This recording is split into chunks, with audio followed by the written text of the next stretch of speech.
I'm John Law, this is Chasing Cars, and this is the 2020 Mazda 2. Now, you guys came along with me to check out the updates for this 2020 model year a couple of months ago when it was a static launch, but we've finally been able to get Mazda 2 out on some roads around us. This model here is the GT grade, it's the top of the line variant, and it's about $27,500 on the road here in Australia. Mazda have bolstered a couple of things in terms of safety and technology across the range for the Mazda 2, and we wanted to check if it's still as relevant as it was when it was released back in 2014. So we're going to do our usual thing where we poke around the interior, check out the practicality, and then take it out for a drive before giving you our detailed thoughts. But first, I want to talk a little bit about the exterior design, because I think the Mazda 2 is still probably one of the best looking cars in class. With a slightly updated design language, we see a bit of extra chrome around the headlights and a bit more chrome on the grille, and I think it looks pretty classy. Classy enough to take on the Volkswagen Polo? Let me know in the comment section down below. But now let's get inside and check out Mazda's interior.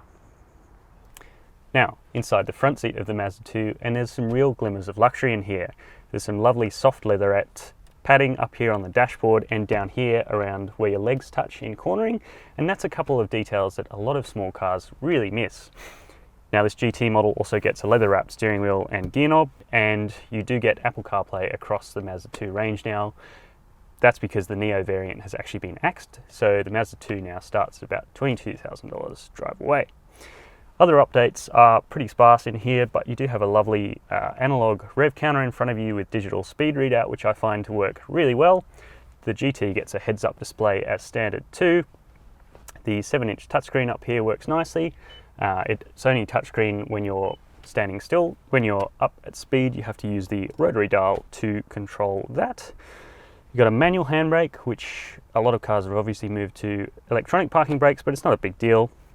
The overall design feels nice, but there's a couple of big omissions. There's no armrest as standard. You can option an extra accessory armrest, but it's about $300 from a Mazda dealership. And at this price, I would expect the GT to come with that already. Also down here, you do find a little bit of scratchy materials. However, the storage is fine. You can put a nice water bottle there and a nice water bottle in the door pockets. And the seats have been updated for 2020, and they're extremely comfortable, with the fairly soft fake leather Maztex upholstery and some suede as well to grip you while you're cornering. So the front seat is spacious, comfortable, airy, and I think the design is one of the best out there, and it's aging really well. Let's see how the Mazda 2 goes in the back seat. Moving to the back seat of the Mazda 2, and I mean, you can't expect it to be limousine back here, but it's surprisingly good. At 6'2", I actually have headroom. I mean, my hair's brushing the ceiling, but it's really not that bad. Behind my own driving position, obviously my legs are pretty much jammed up into my own seating position. However, I could probably move forward a couple of notches and actually be relatively comfortable back here for short periods. As for toe room, we've got plenty, so I can sort of splay my legs around the soft backing of the seat, which is very welcome in the GT model. You've also got a map pocket back here. As for other amenities though, there's nothing. There's obviously no air vents, no center armrest or any rear storage, and the materials back here are all very hard, save for this nice little bit of soft suede. So we were never expecting it to be great back here, but let's hop around to the boot and see if the Mazda 2 is practical enough to do your shopping. Coming around the back of the Mazda 2, and it's a fairly common sight on Australian roads, and in Sol Red Crystal I think it looks fantastic. It's a great colour, and on a small car it really does make it stand out amongst the white sort of appliances that you usually see. Around the back you'll also notice that Mazda have updated their font for 2020, which they made a bit of a big deal about.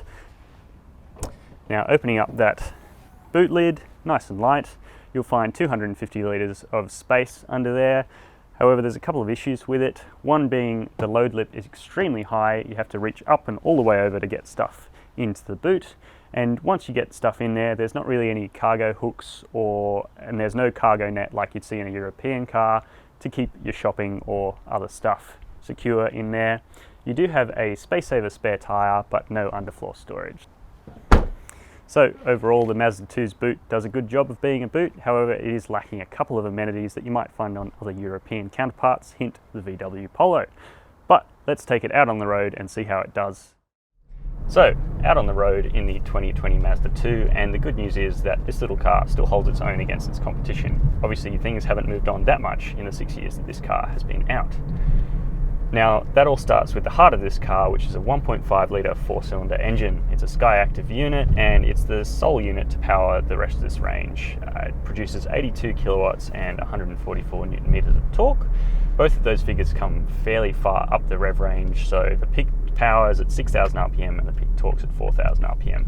That does mean that this engine does require a few revs on it before it really gets going, and it can feel a little bit more thrashy, I guess, than a turbocharged equivalent that you'd find in a Volkswagen Polo, but it's not an unpleasant reviness. It's actually a really nice engine to rev out. It feels very free, very rubber bandy. It's a great little engine, and it'll quite happily go up to that 6.5 or 6,800 RPM red line pretty much all day long from from what our testing has shown. And even when doing that, it still returns good fuel economy. So we're sitting in this car, and at the moment we've got 6.4 litres per 100, and that's after a fairly large amount of driving in this thing, bit of country driving, freeway driving, and quite a lot of city errands. So for me, that's a really respectable fuel figure, and it calls into something that naturally aspirated cars for me tend to be a lot more consistent with the fuel consumption they get. And I really like knowing that this car will probably always get between 6 and 7 litres per 100 on a tank. So that's a really nice thing for me. You also get a 6-speed torque converter automatic gearbox as standard in this GT grade. The entry-level grade gets the option of a manual gearbox, although we've seen Mazda sales figures and really pretty much everyone opts for the automatic gearbox anyway. And although I prefer a manual, this auto is actually pretty compliant. It's good at shuffling ratios on its own. When left to its own devices in drive, it'll select quite a high gear, but it'll kick down as you need to. It's got a sport mode as well, and the manual gearbox mode with the sort of Tiptronic shifter is actually surprisingly good. It listens to your commands and only sometimes refuses you a gear, although it probably knows better, let's be honest. Now, it's not all the engine, of course, that makes a car nice to drive, and luckily Mazda got the steering on this Mazda 2 really rather good. It's got a lovely ratio and a lovely weight to it, and it's got decent enough feedback to make pretty good progress. It's also light enough around town so that when you're parking, it's not a big stress at all. And around town as well, it's a very comfortable car, surprisingly comfortable for such an affordable vehicle. Put that down a little bit to the weight of this car. It's barely over a ton, which is quite impressive given the amount of kit that comes in it. And the suspension tune is really well judged. Obviously, that's been honed over a couple of years that this car's been on sale, and it's to a really nice point now where it's supportive and firm enough, but combined with a nice generous sidewall on this 16-inch set of alloys, it never rides harshly, and it's really surprisingly good when you get up to speed as well. You often find smaller cars getting sort of bucked around on higher speed, nasty country roads that we test our cars on, and the Mazda 2 just soaks it up like a charm. And on those country roads too, it's an absolute joy to throw around. This chassis is such a fun little thing. It's super throttle adjustable.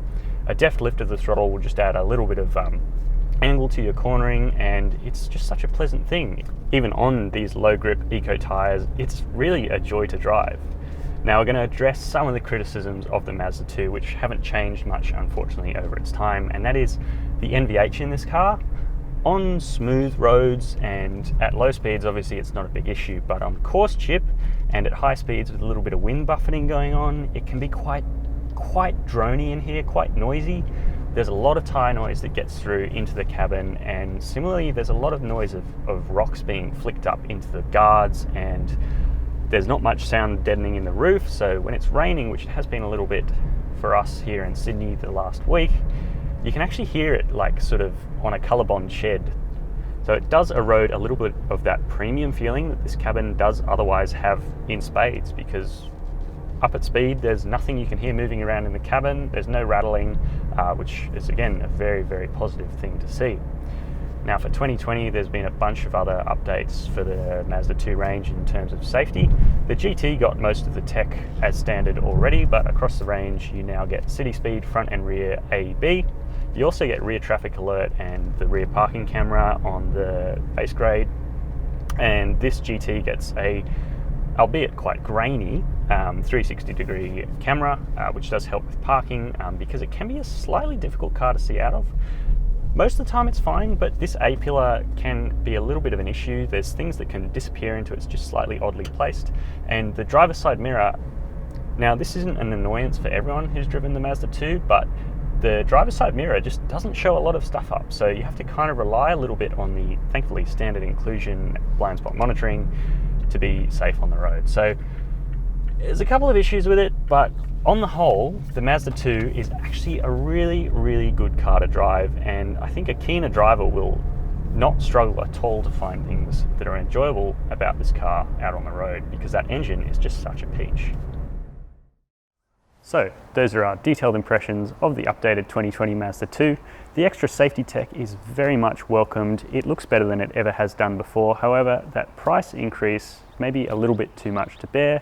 We still think it drives incredibly well, and that 1.5 litre engine is an absolute pearl of a thing. Of course, let me know what you think of the Mazda 2 in the comments section below. Has Mazda's premium philosophy pervaded enough that this car now competes with the Volkswagen Polo? While you're down there leaving a comment, make sure you hit subscribe and hit that notification bell so you never miss any of our full-length Australian video car reviews. And as always, thanks for watching Chasing Cars.